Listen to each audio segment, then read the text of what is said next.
bit of wheel spin. What's up, YouTube? I hope each and every one of you guys are healthy and enjoying life today. In today's video, I'm going to be reviewing the 2024 Ford Ranger Lariat. Huge thank you to Matt Newman over here at Koons Sterling Ford in Sterling, Virginia for allowing me to do this video for you guys today. If you are interested in this particular Ranger or any Ford product, then I'll be sure to have Matt's information on screen as well as in the description box down below. But with that said, let's get into the video. It's Friday, it's a little drizzly out, but that is not going to stop me from getting a couple videos done for you guys. So just like usual, first I'm going to talk about the exterior and the performance. So like I said, this is a 2024 Ford Ranger Lariat, and this particular one has been painted in Oxford white. I wanted to preface this video by saying for 2024, Ford refreshed the Ranger inside and out with a much more modern look and feel, both on the interior and the exterior. But this being the Lariat, as standard, you get LED projector headlights with automatic high beams as well as C-shaped LED daytime running lights. You also get LED turn signals and LED fog lights. I also wanted to point out that now, as standard with the Lariat, you get the Sport Appearance Package. So with that in mind, you get the satin black front grille with the gray painted center bar and the gray painted grille surround. So this is the center bar I'm referring to, and then that is the gray painted grille surround. Obviously, you can see you have your Ford logo located at the center of the grille, and then just beneath your Ford logo, you will find a forward-facing camera, and that is because the Lariat comes standard with a 360-degree view camera system. This also comes standard with 6 forward-facing sensors, and with the Sport Appearance Package, which you now get as standard, not only do you get the gray painted center bar and the surround, you also get the gray painted fascia, which is what this piece is here, and you also get some gray painted bits on the outsides of your front bumper, both here and here, and they do surround your fog lights. Now when you come down just a little bit more, you get that silver front chin, and with four-wheel drive you get the 2 tow hooks. If you got 4x2, you would not get the tow hooks. And then also with four-wheel drive, you get 9.3 inches of ground clearance. You get a little less ground clearance when you opt for 2-wheel drive. But coming on down the side, again, you get all that gray painted stuff here at the front end that also follows through here on the side because you get the gray painted wheel arch moldings. And then coming down, these are the wheels you get with the Lariat as standard, and they are 18-inch gray with machine face wheels that are wrapped in 255/65 Goodyear Wrangler Territory all-terrain tires. I'm going to give you a view of the tread pattern on these tires here as best that I can. The wetness on the tire kind of messes with the view of the tread pattern, but that's the best I can do right now. And then also, if you're not a fan of the way that these wheels look, there is one other wheel option. These wheels look way better than the one other wheel option, and these kind of remind me of the wheels that you get with the Sport Appearance Package F-150. So this is kind of like a baby F-150 in a way. I like the way that these wheels look. You may feel differently about them, but I'm just giving my opinion. Now, also on your front 2 fenders, you get the satin black backing plate with the Lariat lettering in chrome. And then this C-shaped piece right here is also gray painted. And as standard with the Lariat, you get rain sensing wipers. Now, also as standard with this thing, you get the body color mirror caps with integrated turn signals, and these side view mirrors are heated, power folding. You will find your blind spot monitoring on the upper left hand side of your driver's side mirror and on the upper right hand side of your passenger side mirror. You also get a camera right here, and that camera works with your 360-degree view camera system. You also get a LED puddle light underneath the sides of your side view mirrors, and then not only is this your turn signal, this is also your zone lighting spotlight. Now I'm going to take a step back, give you a side profile shot of this thing. The cab looks very similar-ish to the previous gen, but you can tell, like in this area, that is where the refresh happened, and I think this thing looks so much better than before, much more modern. You get the satin black window trim. You also get the body color door handles with keyless access. Just keep in mind though, the keyless access function is only on the front 2 door handles. The rear 2 door handles do not get the keyless access function. And then the only option that this one has is are the $695 black running boards. Again, only option on this vehicle. Everything else comes standard. And then come into the driver's side bedside. If you open this thing up, that is where you will find your capless filler neck, and 87 octane will do you just fine. Now, up top here, you have your satin black antenna, and then also your third brake light and your cargo lights up top there are all LED. And as standard with the Lariat, you get the power sliding rear window with the rear window defroster. I also wanted to say that as you know, standard with pretty much all the mid-size trucks, maybe aside from like the Honda Ridgeline. You get the leaf spring suspension with the shock, and here is a view of that suspension down in there. Figured I'd give you a shot there, and then I am going to give you a rear 3/4 shot of the Ranger. You can see on your bedsides you get the gray Sport 4x4 decals, so that's a closer view of that. I like the font that they used for that. It looks kind of like aggressive. I really like the way that that looks. And then also on the bottoms of your bedsides towards the rear, you get this satin black piece of trim right here, and when you come around back, here's a little booty shot. LED combination taillights comes standard, and then here's a view of the updated Ranger at the back end. You can see you get the satin black handle back here with the satin black trim surround. You have your Ford logo, you get your backup camera, and the Ranger lettering stamped into the tailgate. You also get a dampened tailgate, and by the way, I wanted to mention that with the tailgate, it is a power locking tailgate. So if you have a tonneau cover on this thing, you click the lock button on your key fob, you're not going to have easy access to grab stuff in the cargo area. Obviously, if a thief really wants what you got, they're gonna get it. But anyways, this is what the bed area looks like. You don't get spray and bed liner as standard. You can see you get these tie downs in each corner of the bed. Well, I wouldn't consider that really a corner, but you get 4 tie down hooks. And then also on the driver's side of your bed, you get a 12-volt power outlet, and then you also get the 400-watt household power outlet or the 120-volt household power outlet. That's what they look like on screen now. And really, that's kind of about it for what we got going on here in the bed area, aside from you get about 50-inch markers right here. So you can see, I'm not sure how well it's going to pick up on camera, but it goes from 0 inches all the way up to 50. So if you go fishing, this might be something useful for you. Tailgate is very light, definitely like that. It feels like it is aluminum. And then as mentioned, you know, you get all the gray painted things here on the exterior. So they also painted the rear bumper in gray. It looks great. You get 6 integrated parking sensors back here. And then also you get the bumper ball mount provisions. So underneath here, if you push up on like this thing, this is where you would stick your ball for, you know, towing a trailer, jet ski trailer, maybe side-by-side trailer, car trailer, something like that. It is a bumper mounted hitch, I guess you would say. It's not necessarily a hitch, but it is a hitch. And then a couple things I wanted to mention while we were down here is that you get a 2-speed transfer case as standard. You also get a full-size spare tire, and there's a view of the spare tire. You get a 373 rear axle ratio, but it is an open diff as standard.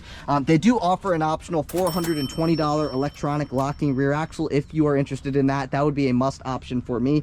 And then a couple things, you get a max payload capacity on this particular one of 1,591 pounds and a max tow capacity of 7,500 pounds. So very capable. Maybe not quite as capable as the new GMC Canyon and the new Chevy Colorado. Those have about a 7,700 pound max tow capacity, but still 7,500 pounds being towed by a mid-sized truck is fantastic. Very, very capable. And if you're going to be towing a lot, I would recommend upgrading to the 2.7 EcoBoost, which, you know, we'll talk about that stuff here in a second. Well, I guess we might as well talk about that now. So with that stuff out of the way, let's move into performance. Popping open that hood reveals the 2.3 liter EcoBoost inline 4-cylinder that makes 270 horsepower and 310 pound-feet of torque. It's mated to a 10-speed automatic transmission for a 0 to 60 time in 6.5 seconds. And if you were wondering about fuel economy, you can achieve 20 miles per gallon in the city, 24 miles per gallon on the highway for 22 miles per gallon combined with 4-wheel drive. And as mentioned, they do have the optional 2.7 liter EcoBoost V6. It makes about 315 horsepower, 400 pound-feet of torque. If you're doing a lot of towing or you have a lead foot, I would recommend upgrading to that engine. But if you're enjoying the video so far today, please be sure to give this video a big thumbs up. Please hit that subscribe button. I'm on my journey to 100,000 subscribers, and I cannot reach my goal without your support. So if you're enjoying the video, if you learned anything from the video, please take a second to like, comment, and subscribe. I would greatly appreciate it. But with that stuff out of the way, let's move into the interior. Moving on into the interior, as mentioned earlier, you get keyless access as standard. So all you have to do is have your key fob in your pocket, walk up to the vehicle, put your hand behind the door handle, and it will unlock. You can also lock it if you run your finger across that square, and now it is locked. You get the classic Ford key fob, and going over the functions on the key fob, starting from the top, you have your unlock function, your lock function, your remote start function, and your panic function. If you wanted to remote start this, all you have to do is lock it first, press this button twice, and she'll fire up. Take a listen. And that is what the Ranger with the 2.3 liter sounds like being fired up from the exterior's perspective. Now, taking a look at the interior, this one has been spec'd with the ebony leather upholstery. This is what the seats look like. There is one other interior color option that I'll show you on screen now. But we're gonna start with the driver's side door panel. But first, I think I'm gonna turn it back off because it is kind of loud.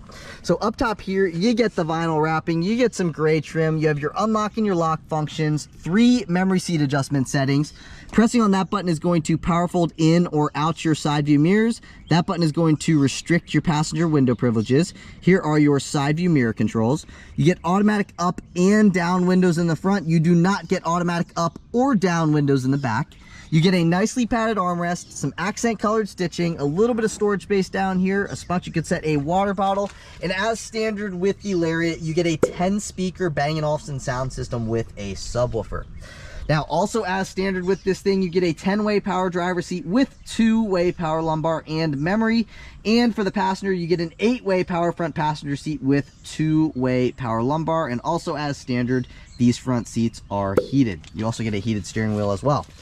But stepping on into the driver's seat, take a listen to what it sounds like when you close the door.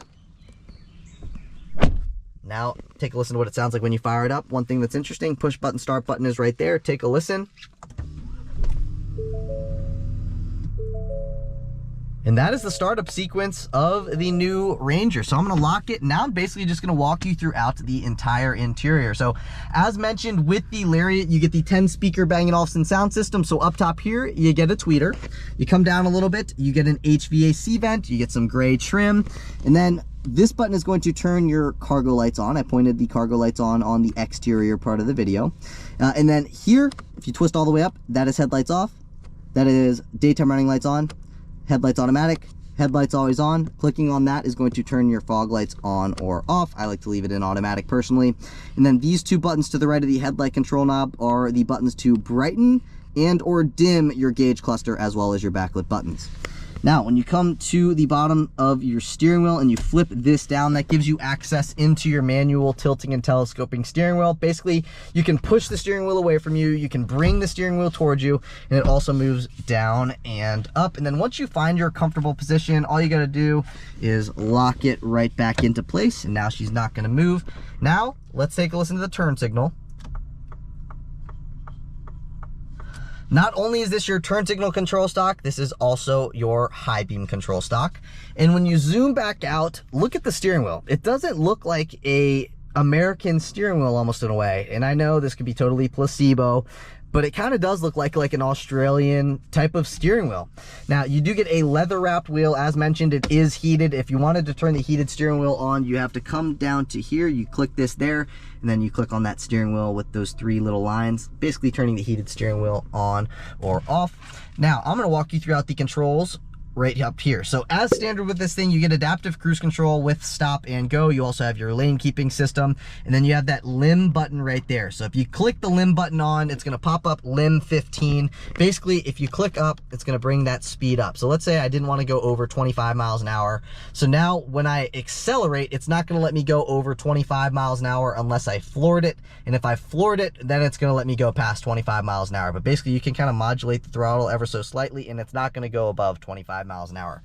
So that is what that limb button is for. And then beneath that, you have your volume controls. That button is to speak to the vehicle, tell it to turn the HVAC system to 60 degrees and fan speed 3, something like that. That is what the speak to the vehicle button does. And just like any other vehicle, you have your horn at the center. So let's take a listen to it. That is what the horn sounds like on the Ranger. It seems kind of loud here on the interior there with that horn. And then this is your windshield wiper control stock. As mentioned on the exterior part of the video, you do get rain sensing wipers as standard. So you can see that A right there. That is basically the rain sensing wipers on. So all the way down is basically like, you know, you are in control of it. You go up one, that is off. Go up one more, and that should be the automatic position. I guess this is the automatic position.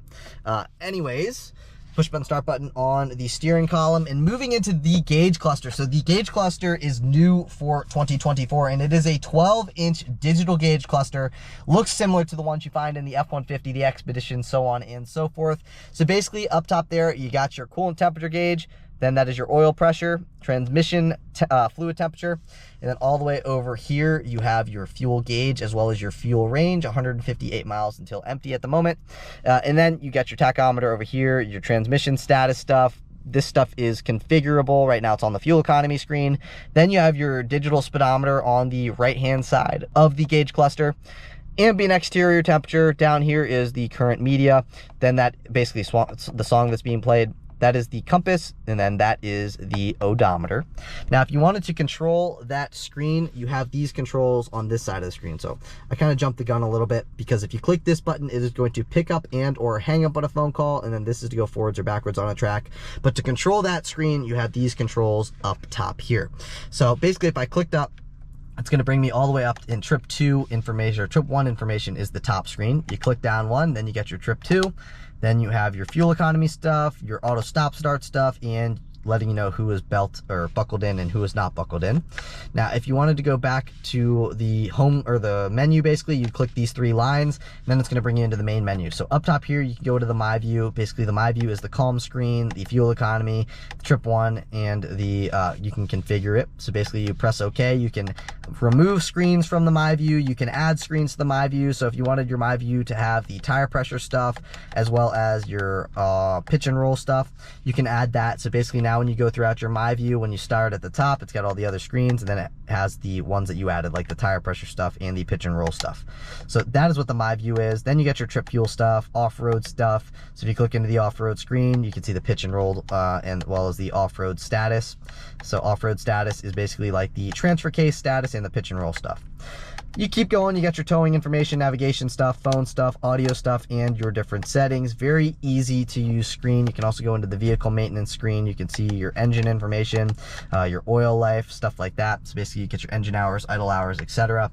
Very easy to use screen. I don't really feel like I need to spend too much time on the screen, because, you know, it doesn't take very long to learn how to use the screen. So anyway, that is the screen for you. Up top here, it lets you know who or if the passenger airbag is on or off. And when you come down, this is what's new also for 2024, and it is the 12-inch vertically mounted Sync 4 infotainment system with built-in navigation and wireless Apple CarPlay and wireless Android Auto connectivity. You can see on the outsides of the screen, you have 2 HVAC vents. And when you click the home button on the upper left-hand side of the screen, this is what it looks like. So you can go into any of these different shortcuts. You can also go into this thing, which is your settings screen. So you have all of these different settings you can go throughout. You get your sound stuff, phone stuff, driver assistance settings. I always like to show the driver assistance screen so you can see the different driver assistance features that you get. Then you got your vehicle information. This screen is very easy to use. You can see basically, you know, the big stuff. So you get your general settings, and then basically it brings you into between all of these different settings here. I did want to show you the zone lighting system, because I used to think it was a gimmick, but it is actually pretty darn cool. So if you turn the power on, you turn the all zones on. Basically, it is now turning on all the exterior lights, like the headlights, fog lights, daytime running lights, all of that stuff is on. I guess the daytime running lights are not on, but the headlights are on, fog lights are on. The side view mirror spotlight, like I mentioned earlier, the spotlight is on. Then the puddle light is also on as well. And when you come around back, you have your LED cargo lights on up top there.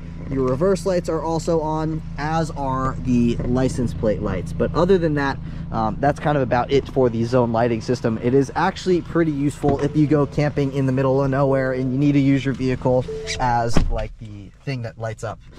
So anyways, very nice system. And then you can pop up your 360-degree view camera system. Right now, that is the forward-facing camera. That is the 360 camera. And you can turn the parking sensor beep, beep, beeps on or off by clicking on that button there. Clicking on this is going to bring you in between your different camera views. So I'm not going to go through all of that stuff. But clicking out of there, very easy to use screen. Right now, you can go into Apple CarPlay if I wanted to. And then just...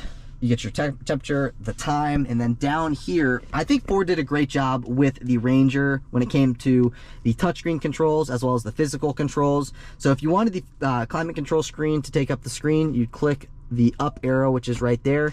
And now this is what the climate control screen looks like. However, Ford did a great job at incorporating physical controls for the climate control system. So you have your temperature controls here and your fan speed controls. So the things that you use often, you have the physical controls for. So that has been my complaint recently with videos that vehicles that I've done videos with recently, is that they don't do a good job at incorporating the physical controls with the controls on the screen, but Ford did a great job at doing that.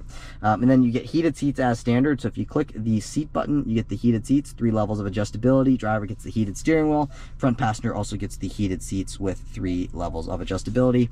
And you get a dual zone automatic climate control as standard.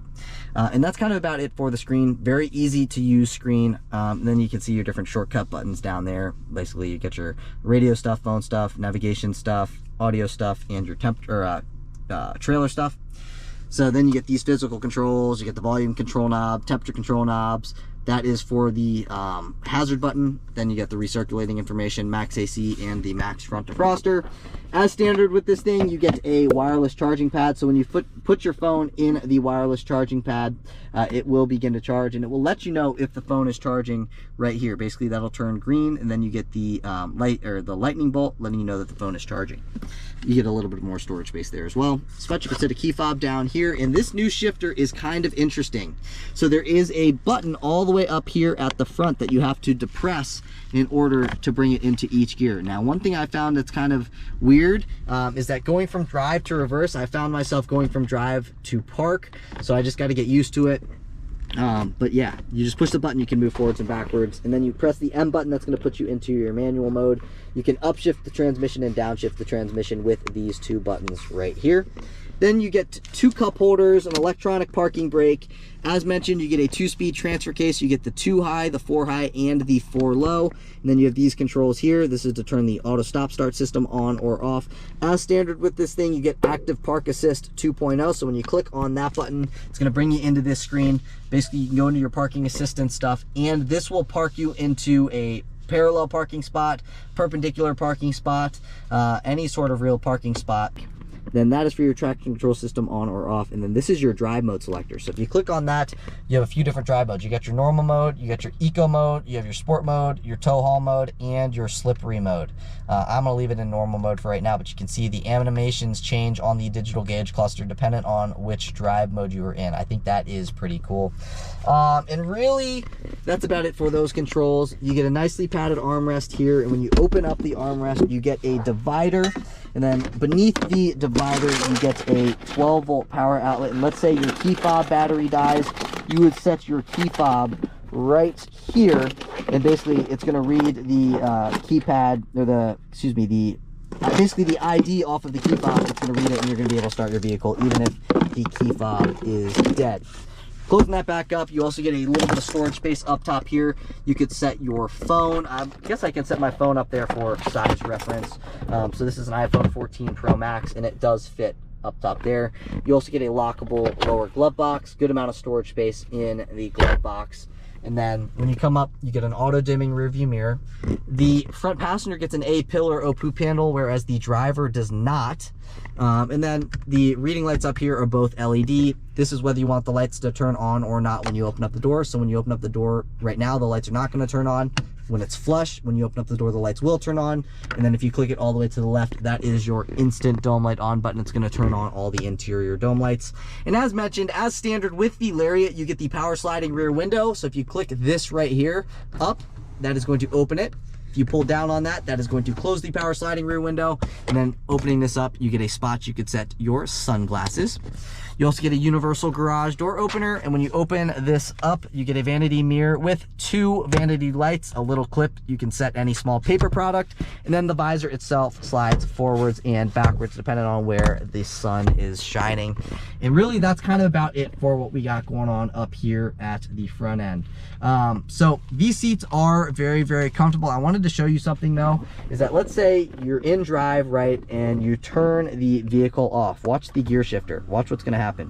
it's putting itself back into drive. So now I can get out of the vehicle and I'm not gonna, you know, run myself over. By the way, a few years ago, my grandma, actually like 15, 20 years ago, my grandma ran herself over by leaving the car in neutral rather than putting it in park. Anyway, she was fine, but she did run herself over. So Ford is thinking of you so you don't get run over. Now I'm gonna throw the entire window sticker on screen. You can take a look at the one option that this has, take a look at everything you get as standard. This thing pretty much comes fully loaded, and it comes in at a pretty decent price as well. So the MSRP of the way that this particular 2024 Ranger Lariat is spec'd is $49,405. Honestly, that's not a terrible price considering everything that you get, like the digital gauge cluster, you get the 12-inch screen. I mean, it's very, very nicely spec'd for the money, in my personal opinion. Very on par with the GMC Canyon, Chevy Colorado price range. And honestly, I kind of like the way that this digital gauge cluster looks better than the one found in the Canyon or the Colorado. So moving into the rear seats, let's see what we got going on back here. So you do not get automatic up or down windows. Right now the window restrictor is on. I'm going to turn that back off. Now I can roll these rear windows down. Let's see, how far do the rear windows roll down? Nice, they roll down all the way. Again, you don't get the automatic up or down window back here, so I know, so hard to do, you got to pull it up yourself. Then you get a nicely padded armrest, some storage space, a spot you can set a water bottle, as well as a speaker. And then these are what these rear seats look like. So I think you can pull up on these seats, but it is like one continuous bench seat. So if you pull up on this, you can see the storage space that you have down here. Basically over there, you could set like your shoes, you could set some jumper cables, stuff like that, or you could set your jumper cables right here. Good amount of underneath storage space. I just don't necessarily like how the bench is all one piece. It is what it is. Stepping into the rear seats, OPU panel, dry cleaning hook, seat back pocket behind the driver and the front passenger seat. Connectivity wise, down here you get a USB-C port, a USB-A port, a 120 volt household power outlet. You also get a spot you could set your phone while it is charging in any of those outlets down there. And then when you open this thing up, you get a padded armrest, 2 cup holders, you get the same stuff on that side, you get an LED dome light. I am 5'9", adjusted behind myself, plenty of knee and leg room. Here's another view of my knee and leg room. And when it comes to headroom, I've probably got about 3.5, 4 inches of headroom left over. So just about the same amount of room here in the Ranger as you find in the Colorado or the Canyon. Pretty much right on par with the other two, all dependent on which one you like best. But yeah, I can't make that decision. You got to make that decision. But, you know, we've talked about the exterior, we've talked about the performance, and now we've talked about what's going on here in the interior. So I want to see what this thing's like to drive, as I'm assuming you guys do as well. So I'll see you guys in the driver's seat. All right, now on to the driving portion of the video, where I always start my videos here. We go over these speed bumps at 5 miles an hour, and I rate these cars on a scale of 1 to 10. Nothing will ever be a 10 because perfection does not exist in this world. However, so far so good. It did very well over that first speed bump. Let's see how it does here over the second one. 5 miles an hour. Let's go down to 5. I'm going to give this thing an 8.2 on a scale of 1 to 10. It did very well going over those speed bumps. I'm going to put my water bottle right there because it's starting to bother me going back and forth, making a bunch of noise. But very well over the speed bumps. This suspension is very comfortable. The seats themselves are also very, very comfortable. And the Bang & Olufsen sound system sounds great. Yeah, so I'm gonna take a left turn here, and we're gonna do just a nice little acceleration. Nothing crazy, but just you know, something where we can feel the power a little bit. Here you go.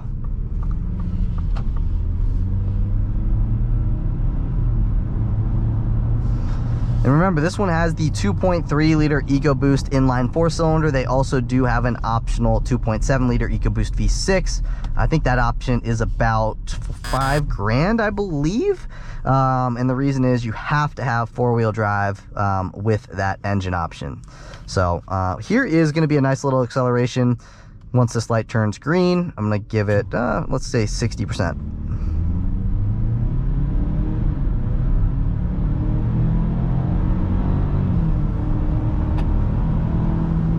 Now, this thing definitely has enough power to keep you happy.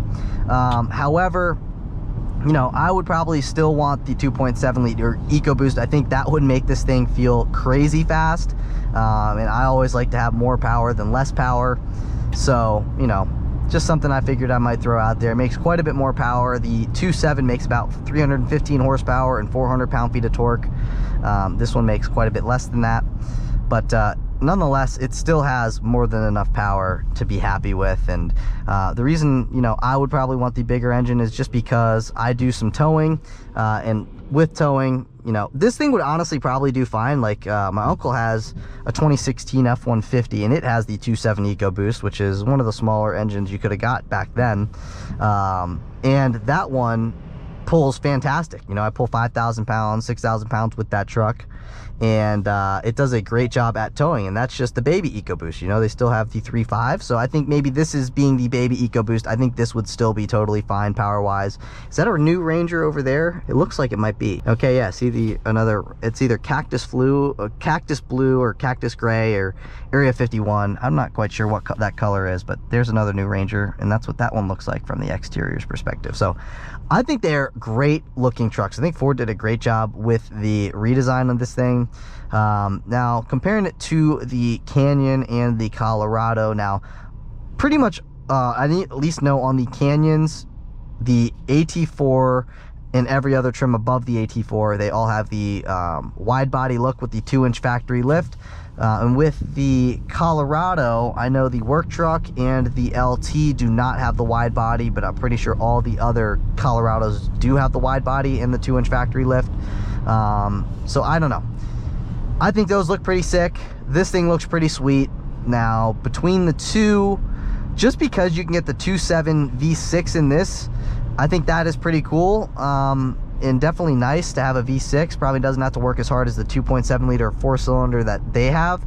But I do believe that the 2.7 4-cylinder in the Colorados and the Canyons, if you get the like biggest one or the best one, I believe it makes 430 pound-feet of torque, and like, I don't remember the horsepower figure, but I do know the torque figure is a little bit more than even the one with the 2.7 EcoBoost. So you know, just things I figured I might throw out there. One thing I really like though is the speed limiter here on the left hand side of the steering wheel. So if you click that speed limiter, and basically you click the speed limiter and the speed limit's 45, it's going to set the limiter to 45 right off the bat. So I'm going to show you what that looks like, you know, just doing an acceleration here up to 45, and then I'll show you once I get to 45 miles an hour, it does not let me go past 45 miles an hour unless I floored it. So once we get up to about 45 miles an hour, I'll show you what that looks like. Might have to get into this lane, maybe not.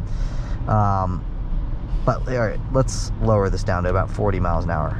So if I go down to about 41 miles an hour, I'm hitting the throttle, but I'm not going past 41. Now I'm clicking at 42, 43. Now it's going to let me go up to 43 miles an hour, and I'm just going to bring it back up to about 45. So when I go up to 45, you know, I'm hitting the throttle a little bit right now, just like slowly going into it. I'm probably giving it about 40% throttle here, and you can see we're staying at 45 miles an hour. Now if I give it a little bit more, still not going anywhere, still not going anywhere. But if I floor it, that's when it will begin to move. But you can see it's not going to let you go past 45 miles an hour with the limiter. So I don't know, I think that's pretty nice. If you like the speed, it is definitely a nice feature. You know, it's going to keep you sane. It's going to keep you within the speed that you probably should be going, even though maybe you don't want to go that speed. It's going to keep you grounded a little bit. So I definitely think that that is a very useful feature. And one thing I also do like about the Lariat, not only does it look great with the Sport Appearance package as standard, but also I really like how it pretty much comes fully loaded. You know, there aren't really any options that are worthwhile getting, you know, that make this thing any nicer than it already is. You get the 360 camera, you get the adaptive cruise control, you get the blind spot monitor, and you get the active park assist 2.0. So I mean, there's not really anything that this truck doesn't have that you would want to option it with, you know what I'm saying, other than maybe a sunroof.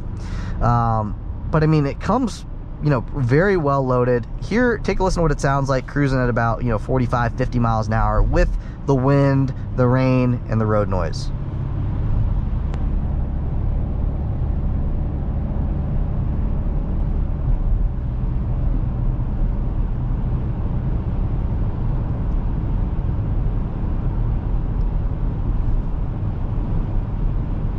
So you can see it actually is pretty well insulated from the outside world. Like it's, you know, not windy, but it's a little gust here and there.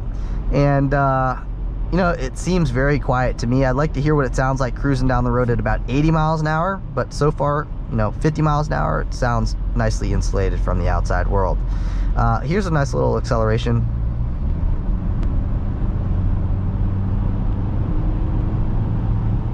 I mean, you really don't have to get on it that much, and it really does accelerate very well, all things considered. You know, this being the standard engine, I think it's got more than enough get up. If you don't lead-foot it around and you're not towing up near its capacity all the time, I think you're going to be totally fine, honestly, with the 2.3 liter EcoBoost. But if you're one of those people, you really like power, you tow often, the 2.7 is probably the way to go.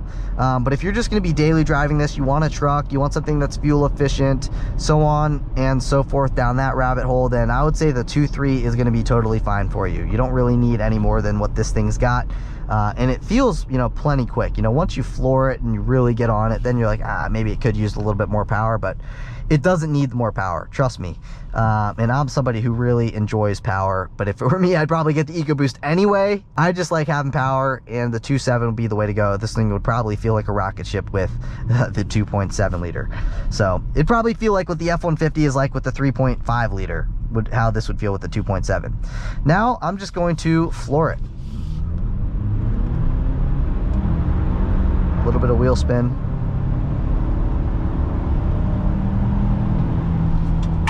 So you can see, guys, it's not slow. It is not slow. It will get up and go. The traction control system actually worked very well there. It wasn't like too jerky. It wasn't like you felt like the truck was going to fall apart. And sometimes that's how you get behind the wheel, like of certain vehicles. I can't think of anything off the top of my head right now, but their traction control system is just like duh, duh, duh, duh, duh, and it feels like the truck's like going like this. This did not feel like that. It had actually a very composed traction control system. So overall, this thing's super nice. It's definitely expensive, but that's just what trucks cost nowadays. You know, this is right on par with the Chevys. This is right on par with the GMCs, so and the Tacomas as well. So it's not, you know, out there. It's pretty much right where it, you know, should be price-wise compared to everything else in the class. So, you know, it all comes down to what you want, what you like.